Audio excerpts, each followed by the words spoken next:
When people think of Kimber, they think of mainly 1911s and sometimes rifles, but not on today's episode. Welcome back to RacksNRecoil.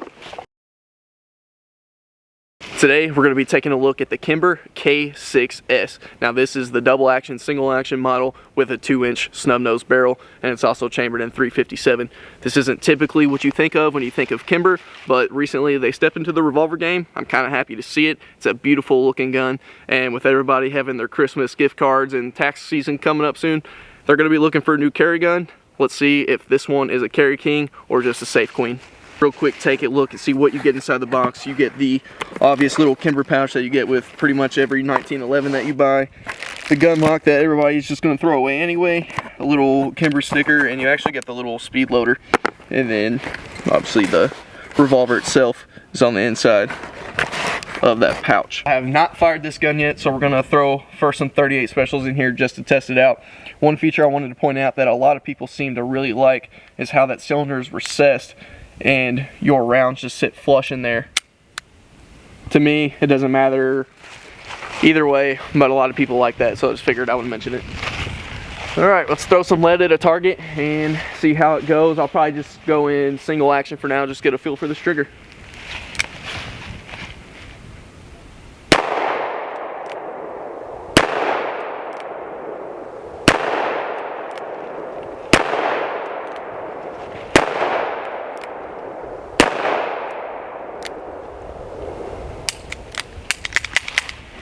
Not bad. Recoil is actually pretty manageable. Of course, I'm shooting 38 specials. We haven't got the full power 357s in there yet, but so far I'm impressed. The sights don't seem to be super far off. It is shooting just a little bit low on an exact holdover, but I was worried about the grit not being very adequate because you have your pinky hanging off, but you can control it a little bit better than I thought you would. Shooting a little bit low. And we're just at about a standard 21 feet or so. We're not super far away. We're not super close either. Another cylinder loaded up. We're going to try it in single action again and see if we can punch some of this steel.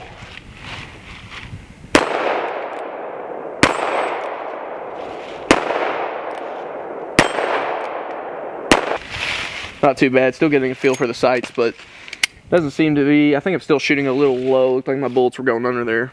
But let's load one more cylinder of 38s, and then we will try it in double action to feel that trigger. I think it's, I want to say 9.5 to 11.5 pounds on the double action pull, and I think it's 3.5 to 5.5 on the single action pull. The whole gun weighs 23 ounces unloaded. It's not bad, but you definitely know that it's there. But it's a comfortable, and it's no bigger. This gun is safe and clear, by the way, but it's about the size of my palm. So it really isn't bad for concealed carry size-wise. I mean, if you put my Glock 43X up next to it, they're pretty close to the same size. Let's see what we can do in double action, see if we can keep consistent accuracy with single action.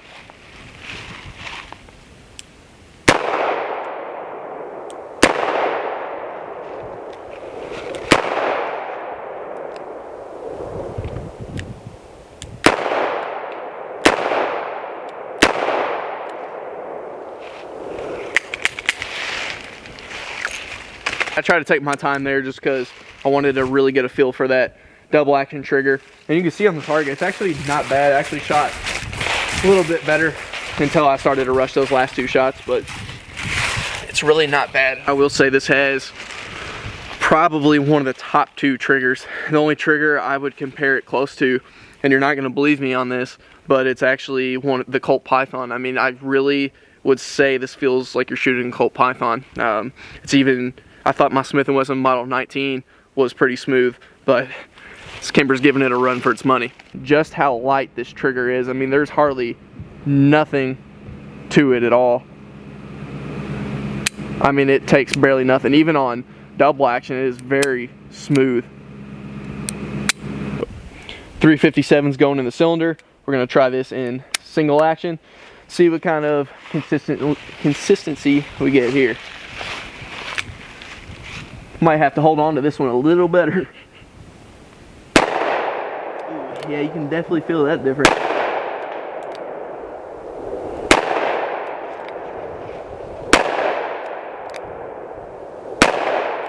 357s I kind of pulled on that one a little too quick. Trigger is pretty light, but I feel like the 357s actually shoot right up to where the sight is to have an exact hold on it. You can definitely feel that you're shooting 357s compared to that 38. That 38's like a walk in the park. The 357s, you can feel it in your palm.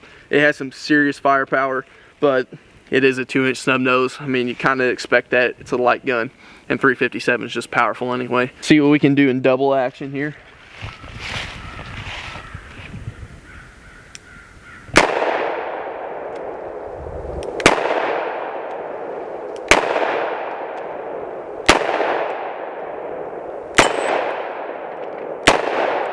You can see the way it flipped that steel around the dueling tree. Definitely has the juice.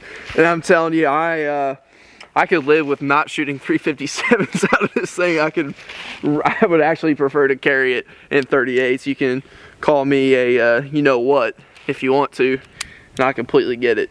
But until you get one of these in your hand and shoot a few cylinders of 357s, I don't want to hear it. The 357 Magnum is a very powerful round, but it's not powerful enough to stop the sponsor of today's video, SAFEVEST, the first body armor company to sell level 3A body armor sub $300. And normally I wouldn't have stuff like this on here, but I have tried it. It works. If you don't believe me, you can see it for yourself. I have a video probably from about a year ago. It even stops a 500 Smith & Wesson round that's not even rated for. It's rated to guarantee up to 44 mag, and I've tried pretty much everything up to that, and it works. So it's on here. You even have a pouch here in the front. You can put another plate in, grilled cheese sandwich. I got a 357 Magnum in this pouch. You can do whatever you want to, but it's comfortable, it's lightweight, and it'll save your life. I'm gonna drop the link in the description below. Get some for yourself. I was going through the camping aisle at Walmart one day, and I spotted this Stanley. Stanley seems to be a popular brand right now. All the girls keep talking about it, even though I don't think this is the one that they're talking about, but it's close enough. It caught my attention because of this sticker right here. It says, Stanley bottles have been known to have survived negative 70-degree wind chill, 4,000 foot drops, category 5 hurricanes, and what do you know? Speeding bullets. Now, if you pay really close attention to that, they have the case and all flying. So that's probably a pretty good indicator that it's not going to stop a speeding bullet. But here at RacksNRecoil, we're all about testing it. So we're going to set it up here, if this will sit. We're going to see if it'll stop a 38 special. We're going to see if this Stanley is a man of its word and stops this bullet. If it stops this bullet, I'll delete my YouTube channel right now, and you probably won't even see this video. So if you're watching this video, then it probably didn't stop it. All right, let's give it a shot here.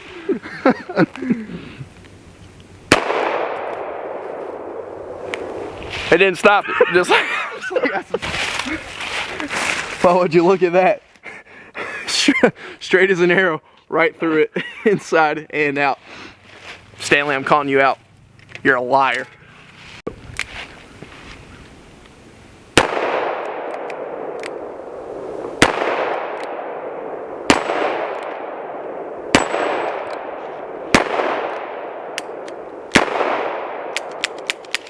Guess I missed one, didn't even realize it. That's why you test it.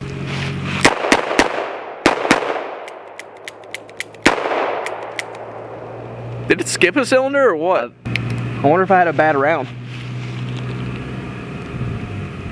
That's weird. Huh. I'll have to go back and replay that, because I definitely pulled the trigger 6 times and nothing happened. Yeah, I saw that. Yeah. So probably had a bad round for a light primer strike or something. I feel like that happened earlier.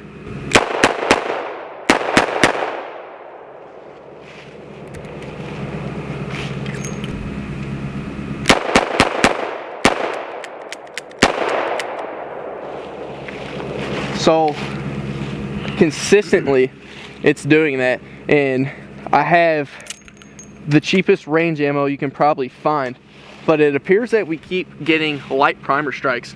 We go all the way around the cylinder, you think you're empty, and then boom, it goes off again. So